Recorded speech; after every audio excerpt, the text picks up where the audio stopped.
قاری محمد حنیف صاحب ملتانی رحمۃ اللہ علیہ سیدنا خالد بن ولید رضی اللہ تعالیٰ عنہ کے موضوع پر کراچی میں خطاب فرما رہے ہیں، سماعت فرمائیں۔ شکریہ۔ وَأَزْوَاجِهِ وَذُرِّيَّاتِهِ وَبَارَكَ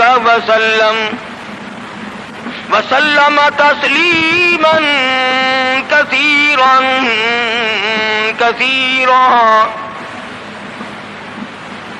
أما بعد فأعوذ بالله السميع العليم من الشيطان الرجيم بسم الله الرحمن الرحيم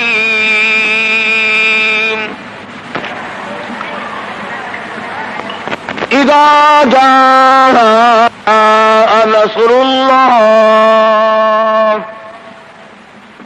والفتح ورأيت الناس يدخلون في دين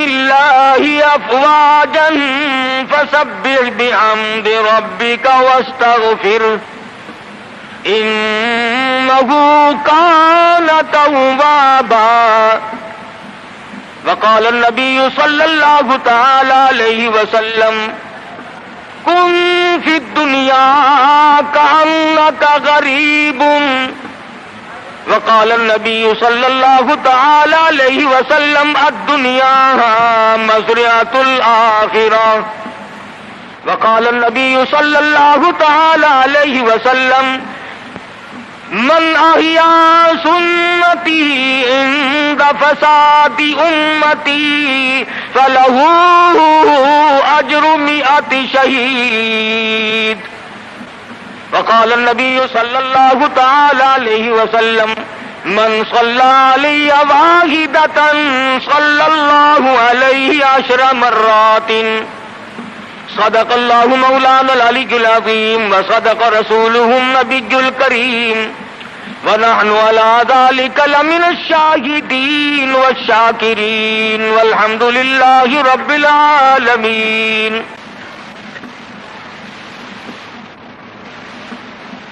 محترم بزرگوں، عزیز دوستوں،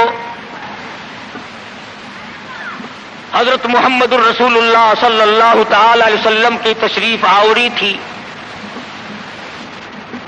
آپ نے تشریف لا کر دنیا بنی نو انسان کو امن کا پیغام دیا، راست بازی کا سبق پڑھایا، حق و صداقت کا درس دیا، اور انہیں یہ بتلایا کہ میں اللہ تبارک و تعالیٰ کی طرف سے نبی بن کر آیا ہوں تمہاری رہنمائی کے لیے۔ جن لوگوں کے مقدر اچھے تھے، جن کے نصیب اچھے تھے، انہوں نے موافقت کی، دامن پکڑا، غلامی کی، جانثاری کی، اور دامن پکڑا تو ایسا پکڑا کہ جان کے ٹکڑے تو ہو گئے مگر حضور اکرم صلی اللہ علیہ وسلم کا دامن نہ چھوڑا۔ مصائب ٹوٹے، طوفان کے پہاڑ بن کر ان کے سامنے آئے، تلخ سے تلخ وادیوں سے ان حضرات کو گزرنا پڑا، مگر کوئی تاریخ میں ثابت نہیں کر سکتا کہ محمد کریم صلی اللہ علیہ وسلم کے کسی دیوانے نے دین کو چھوڑا۔ امیر تھا یا غریب تھا، مرد تھا یا عورت تھی، کوئی بھی تھا، اور کیوں نہ ہو، جب ان کے سامنے محمد مصطفیٰ صلی اللہ علیہ وسلم دکھ اٹھایا کرتے تھے، صحابہ کرام کی جان نکل جاتی تھی۔ مکہ مکرمہ ہے، اللہ پاک ہر مسلمان کو زیارت نصیب فرمائے، آمین کہہ دو۔ مسلمانوں کی تعداد بڑی کم ہے، بہت تھوڑی سی تعداد ہے، کفر زوروں پہ ہے، جہالت نے انگڑائیاں لے رکھی ہیں، اور وہ دارُ ندوہ میں بیٹھ کر مشورے کرتے ہیں کہ اس نبوت کے مشن کو ختم کیا جائے۔ قرآن کریم نے ان لوگوں کے مشوروں کو بھی نقل کر دیا، فرمایا وَإِذْ يَمْكُرُ بِكَ الَّذِينَ كَفَرُوا لِيُثْبِتُوكَ۔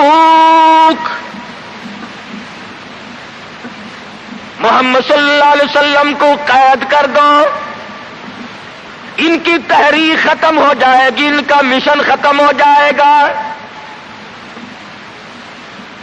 او یخرجوک، یا انہیں جلا وطن کر دو، دیش نکالا دے دو۔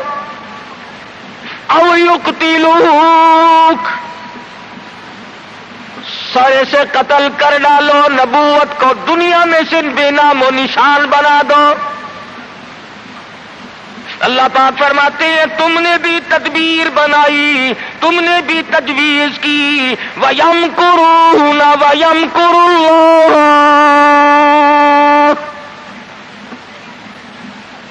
تم نے بھی تجویز بنائی، تم نے بھی پروگرام بنایا، تم نے مشورے کیے میرے نبی کو ختم کرنے کے، تم ختم کرنے کے پروگرام بناؤ، میں حفاظت کا پروگرام بنائے بیٹھا ہوں۔ واللہ خیر الماکرین، پھر دیکھیں گے کس کی تجویز کارگر ہے، کون آگے نکلتا ہے۔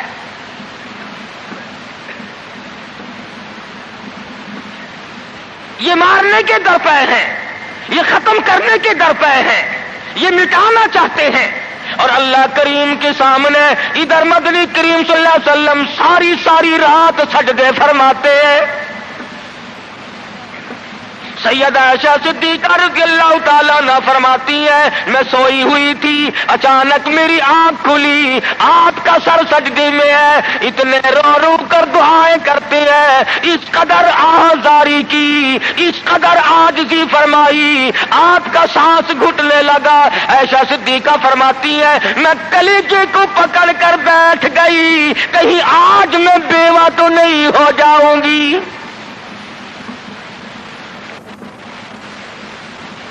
دعائیں مانگتے ہیں میرے پروردگار میری امت کو معاف کر دے، میری امت کو بخش دے۔ آواز آتی ہے او میرے کالی کملی والے، او محبوب رویا نہ کر، اتنا پریشان نہ ہوا کر۔ وما کان اللہ لیعذبہم وانت فیہم، وما کان اللہ معذبہم وہم یستغفرون۔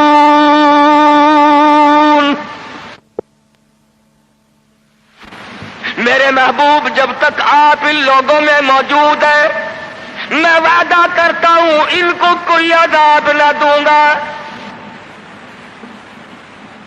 ان کو ذلیل نہ کروں گا، ان کو برباد نہ کروں گا۔ اور میرے پروردگار موت تو برحق ہے، موت تو سب کی آئے گی، میں تو یہ وعدہ چاہتا ہوں میرے بعد کی آنے والی، میں جب پردہ کر جاؤں، جب میں رخصت ہو جاؤں، میرے بعد میں جو امت بچے اس کو بھی عذاب نہ دے۔ آواز آئی محبوب تیرے آنسو مجھ سے دیکھے نہیں جاتے۔ وما کان اللہ معذبہم وہم یستغفرون۔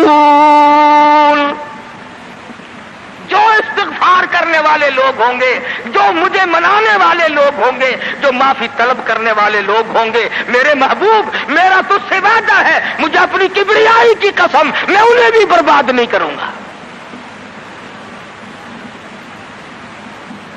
امت کے لیے رات دن دعائیں مانگی، رو کر دعائیں مانگی۔ حضرت ابو ہریرہ رضی اللہ تعالیٰ عنہ فرماتے ہیں مدنی کریم صلی اللہ علیہ وسلم قرآن کی تلاوت فرمایا کرتے تھے، جب عذاب کی آیت آتی اتنا سانس پھول جاتا، اس قدر گھبراہٹ آ جاتی، مجھے یوں آواز آتی جیسے ہنڈیاں کھول رہی ہو۔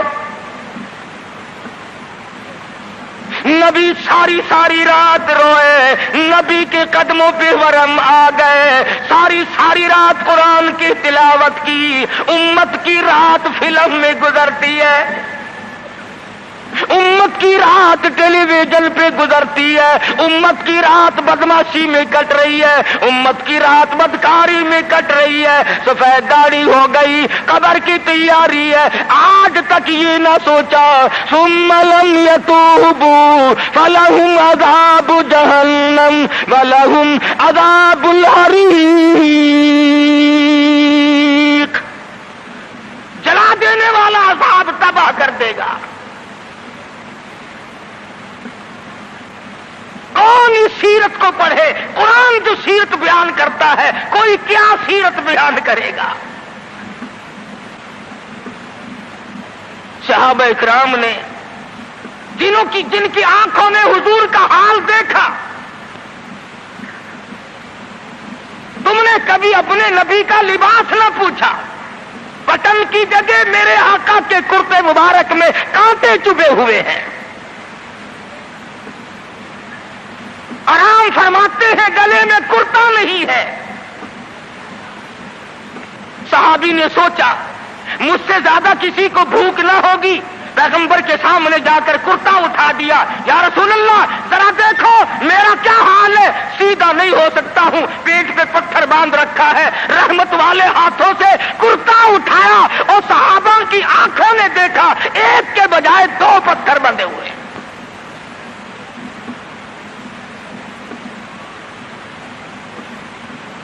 ابو ایوب انصاری رضی اللہ تعالیٰ عنہ کا مکان ہے،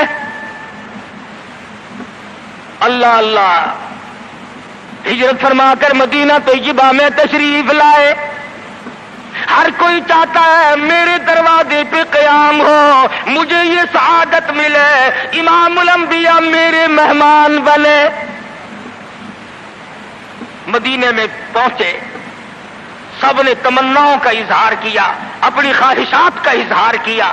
صحابہ رو رہے ہیں، اے کاش یہ دولت مجھے مل جائے۔ فرمایا چھوڑ دو، میری اونٹنی جہاں بیٹھ جائے گی میں وہیں ٹھہروں گا، میں وہیں کا مہمان بنوں گا۔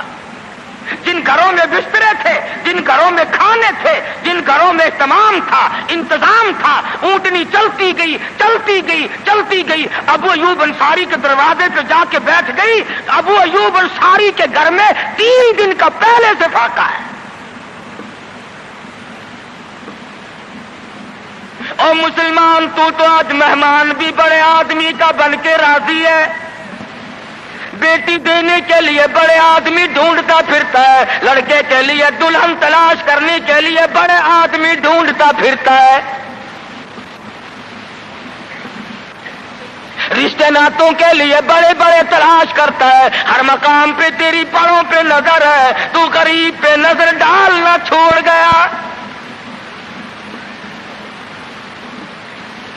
مدنی کریم صلی اللہ تعالی علیہ وسلم کا مدینے میں قیام ہے، اللہ کے حکم سے قیام ہے۔ اللہ میاں نے ٹھہرایا، ابو ایوب انصاری کے مہمان بنایا، جس گھر میں 3 دن کا پہلے سے فاقہ موجود ہے۔ عرض کرنے لگا میرے آقا آپ اوپر قیام فرمائیں گے یا نیچے قیام فرمائیں گے؟ فرمایا ہمیں آنے جانے میں تکلیف ہوگی، ہم اوپر نہیں جاتے، ہم نیچے رہیں گے، بال بچوں کو اوپر لے جاؤ۔ نبی ابو ایوب انصاری رضی اللہ تعالی عنہ کے بال بچوں سے اعتراض فرماتے ہیں اوپر چلے جاؤ، ہم نیچے ٹھہریں گے تاکہ پردہ کرانے میں بار بار ہمیں تکلیف نہ اٹھانی پڑے۔ اور نبی اپنے امتی کی بیوی کی عزت کو، آبرو کو کتنا عزیز رکھتا ہے، اور آج مسلمان جو ہے وہ سڑکوں پہ گھسیٹے پھرتا ہے۔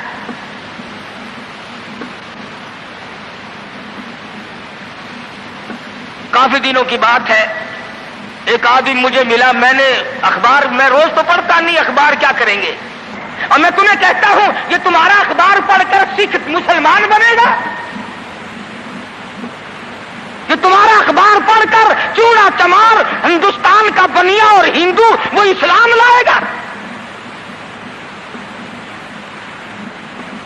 میں ابھی 80 میں جب ہندوستان گیا، پٹیالے شہر میں